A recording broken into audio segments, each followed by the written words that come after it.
Hello, everyone. Welcome back to Debating from America's Youth. Today, we have another awesome guest interview. Today, I'm interviewing Maggie Mills and Sasha Haines, who is the 2020 Public Forum National Champions, NSDA National Champions. Welcome, you both. Thank you. Well, my first question is, so you both won Public Forum debate. How did you get started in speech and debate? How did you first hear about speech and debate, and what made you want to join? So for me personally, my mom, when I was really young, was like telling me about our family friends who had done debate and been pretty successful coming from other schools in the Cleveland district. And that kind of sparked my inspiration for it. And I knew that was something that I wanted to attempt to pursue. And then specifically, like when we actually got into it in high school, we are both seniors now. So when we were freshmen, we had both gone to the debate meeting, and I saw Maggie was there, and I was like, hey, like, if you don't have a partner, you could be mine. And she had like two other people lined up behind or in front of me, and luckily you were my first choice. Not her first choice, but luckily we ended up together. Yeah, I think I joined pretty much because I enjoyed arguing, and then the alternative was swim team, and I didn't want to do that either. So, and then Sasha asked me, and it went from there. Yeah. So yeah, That makes sense. So when you're preparing for like the national tournament and you first get your topic, what is your steps for kind of like preparing or prepping for the topic? well, one thing I always really like to do when there's a topic, like for example, the charter school topic or topics that are a little bit or require some knowledge of history, I always like to try to read a book or two. I find that that's a good way to get some background information on the topic, and it provides good scaffolding to then work on specific arguments. And then I think, from there, we will just spend a few days reading as many articles as we can find just to make sure that we have a good foundation of understanding. And then from there, we can start to think about maybe specific arguments or cases or blocks or whatever. Yeah, I feel like you pretty much covered it.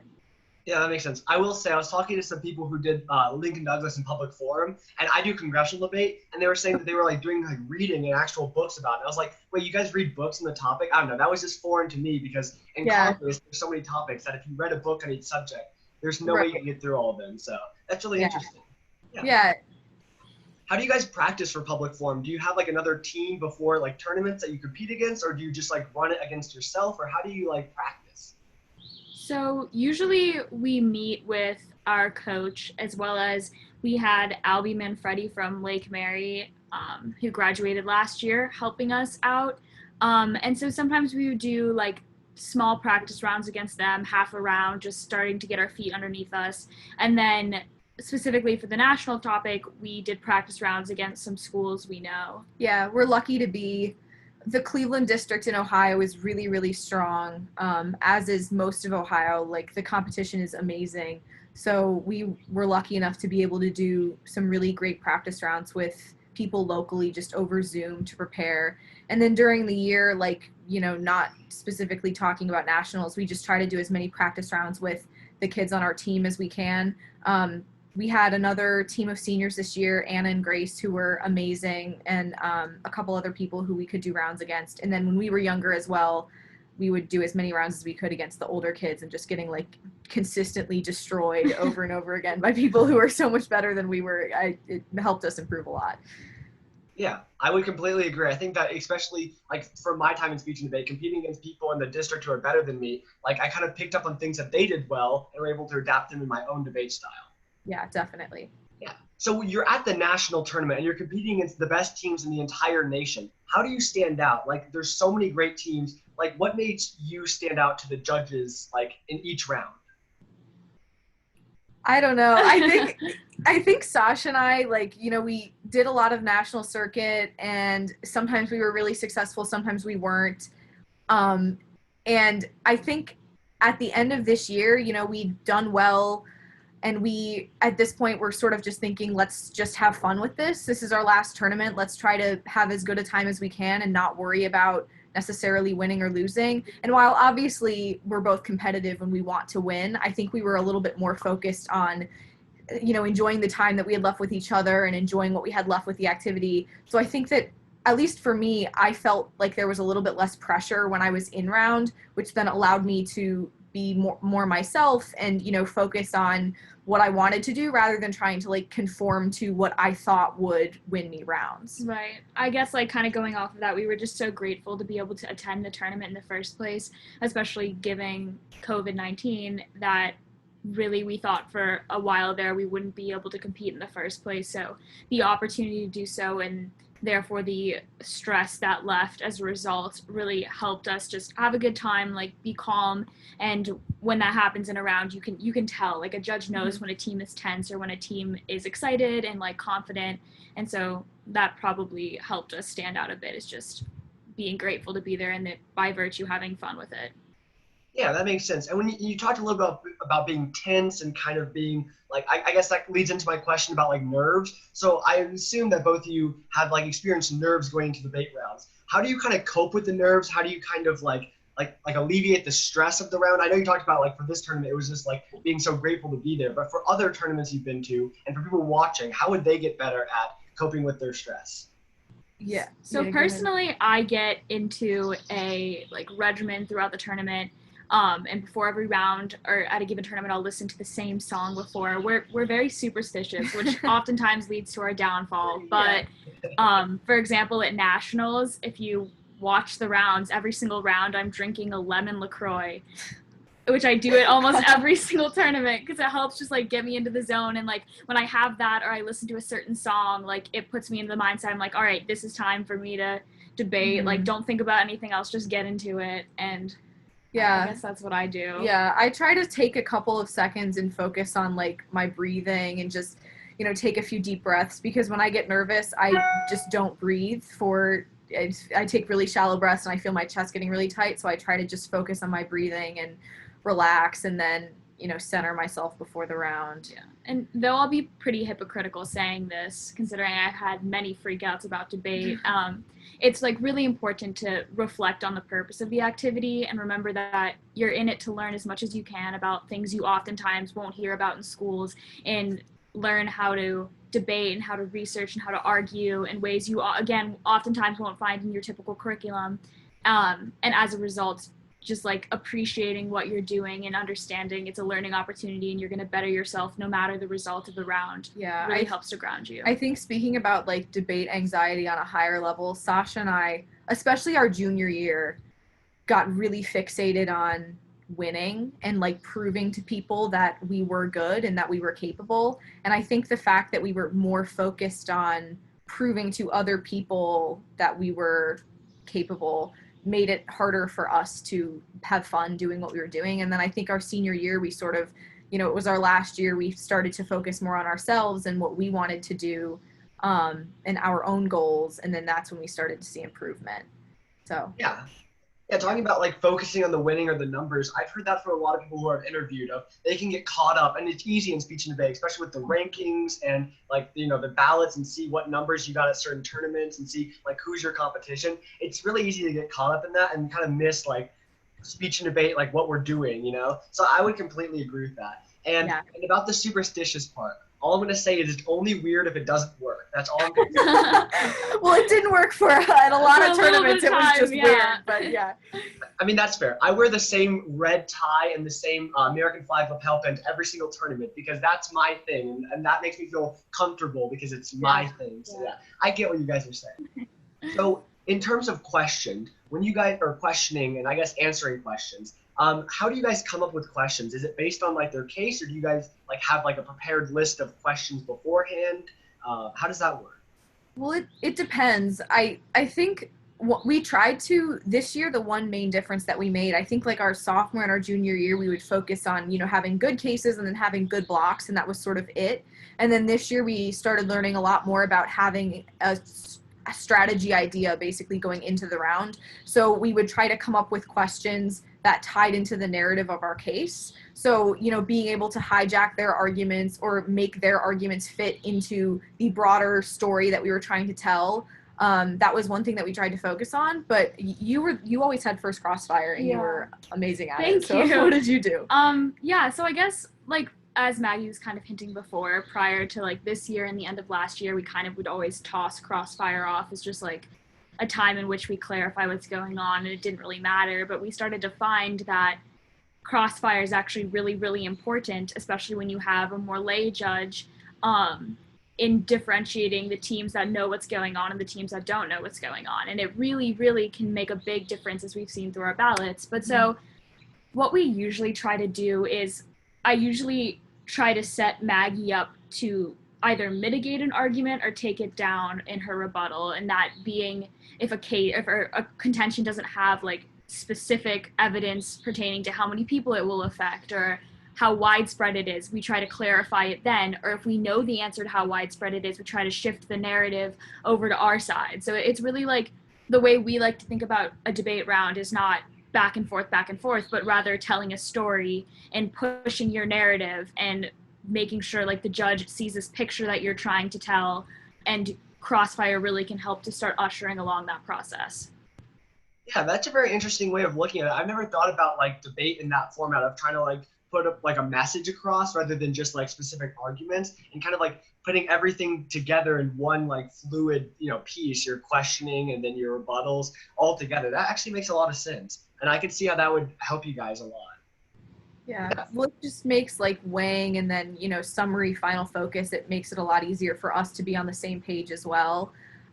Because if we know every single round, ultimately, well, obviously every round is going to be different. If we have the same basic structure that we want to follow, it makes it much easier for us to adapt. That makes sense. When you guys are going into a tournament, do you guys have like one case on each side that you really like for like the AF and the neg, or do you like have like multiple like cases on each side, or how does like going in terms of cases work? Sure. So usually what we'll do is so I know some people will have like 2 or 3 different cases to run so that people don't block out their cases. Or Sasha and I would always write a case. We'd usually end up doing like 3 or 4 sets of revisions on the case. Sometimes the arguments would completely change. Sometimes it would just be refinement on topics like, for example, there was one last year about the Saudi Arabian arms trade. That was a topic where things were literally changing on a daily, sometimes an hourly basis. So just updating cases in that way. But I think our strategy, we tried earlier on to come up with really creative arguments, and usually they're not that good, the really squirrely or really crazy arguments. So what we usually try to do is just find an argument that we really like, that we think makes a lot of sense, and that we know can win either the most flow panel or the most lay panel, create some kind of a narrative based off of that, and then just stick to it. And we try to find nuanced ways to argue that case, but usually we end up having pretty stock arguments, because we found that those have just been the truest arguments. And if you can find a way to creatively argue the truth, then that's much harder to refute. Yeah, we usually run, going along with that whole storytelling narrative line we were talking about the last question, we usually run single contention cases with a couple different links into the argument, so that way we can continue to have the same story no matter what, just accessing it in different ways. And like at Nats, for example, we ran the same cases on each side for the entirety of the tournament, and just having that strong message that is correct and is not something super far-fetched really goes the extra mile, as opposed to running something really obsolete or squirrely. Yeah. Yeah, that totally makes sense. So if you had to tell a novice who is just getting started in public forum debate some advice that you've learned, or you think the advice that's like most important in public forum, what would you tell a new novice? Well, I'm sure it'll be different for both of us. I would say don't worry about proving to other people that you're good or whatever. I think that sometimes I fixated, as we were talking about earlier, too much on the numbers. And then that made it a really stressful activity for me rather than something I was doing for myself and because I enjoyed. And I think that only when you start to break away from fixating on the numbers or the performance or the rankings can you really do well, because then you get to be yourself in round. And I think that when people let their personalities out, that's when you start to have judge appeal. Yeah, I would agree with Maggie.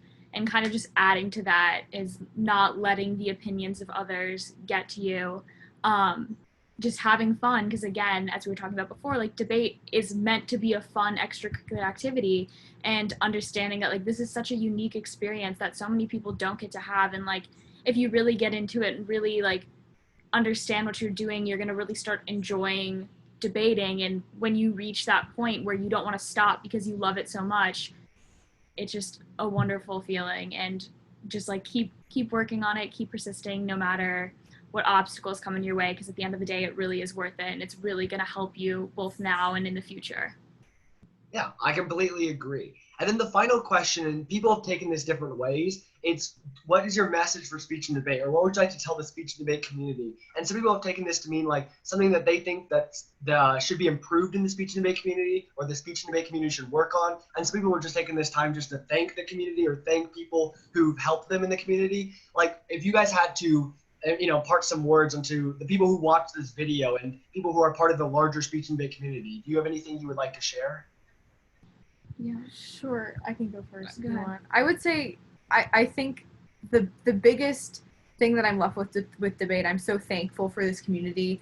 I was really excited that Sasha and I did well at nationals, and that we were lucky enough to compete in a majority female final round, which felt really good because we always looked up. We had these two older girls on our team who we always looked up to, and they did very well, but there wasn't always as much female representation in debate, and I'm excited that the tides are turning on that front. But I do think debate has a long way to go when it comes to making itself more accessible. I think that for students who are lower income or go to schools that don't have as much funding as, for example, ours, like we had a speech and debate boosters that was really generous and allowed us to travel. I think for schools who don't have those resources, debate is a really inaccessible activity. And I think that the fact that so much of it now is focused on the national circuit and doing well on national circuit in a national arena, and then like TOCs and Nats, it requires travel, which is really expensive. The fact that it's on Zoom that more tournaments are being held on Zoom might change that. But also for, minority debaters, there's very little, I don't know. I think that while there have been improvements, there's still a lot that needs to be done. And I would just ask debaters to be conscious of that when they are debating. I think that just like being aware of what's going on can sometimes be very helpful. If you can lift others up with you as you succeed, that can make a difference. Yeah, I completely agree with everything Maggie just said, and she kind of stole my answer, but regardless, I think taking that in a little bit of a different direction, just being very conscientious of the things that you say in the community, and understanding that like a comment about something you thought about someone in a round, or how someone might look after they come out, or like when they show up at a tournament, or the team they come from, or the way in which they performed at one tournament, has a lot of an impact on how they feel about themselves and how they feel about debate. And we just need to make the community a little bit more positive, in my opinion, and inclusive. And as Maggie said, we're starting to make strides to get there, but we still have a long way to go.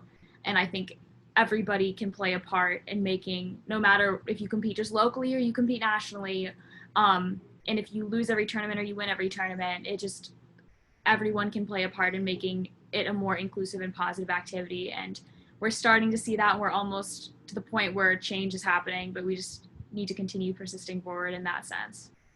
I completely agree. And to add on to what you both were saying is a lot of times speech and debate is seen as like one of this, like, I guess, exclusive activity in terms of like, it's kind of scary to a lot of people who are coming into speech and debate, and especially as you both were saying, people who are not traditional debaters in the sense of like race or gender. It can be intimidating to like go up and debate even on the local circuit. And I think if we kind of accept more people into the speech and debate community and kind of I guess break down like this, like the fear that is associated with doing debate, I think that they would help increase the size of our community and make people feel more welcome. Because I think that obviously people are going to be a little bit afraid when they first start doing debate, but I think we can work to make people feel more like accepted and more like welcome into the speech and debate community, because it's one that I personally have got a lot of benefit from, and I'm sure you both have gotten a lot of benefit from as well. So I think that we could definitely make more strides as a speech and debate community in those regards. Yeah, I completely agree. Well, I wanted to thank you both for coming on and doing this interview. It was super awesome. It was great to talk to you. And I'm sure this interview is going to help a lot of people who are getting started in public forum debate. Oh, well, thank you. Yeah, thank you so much for having us. Thank you. Yeah. Okay, give me a second.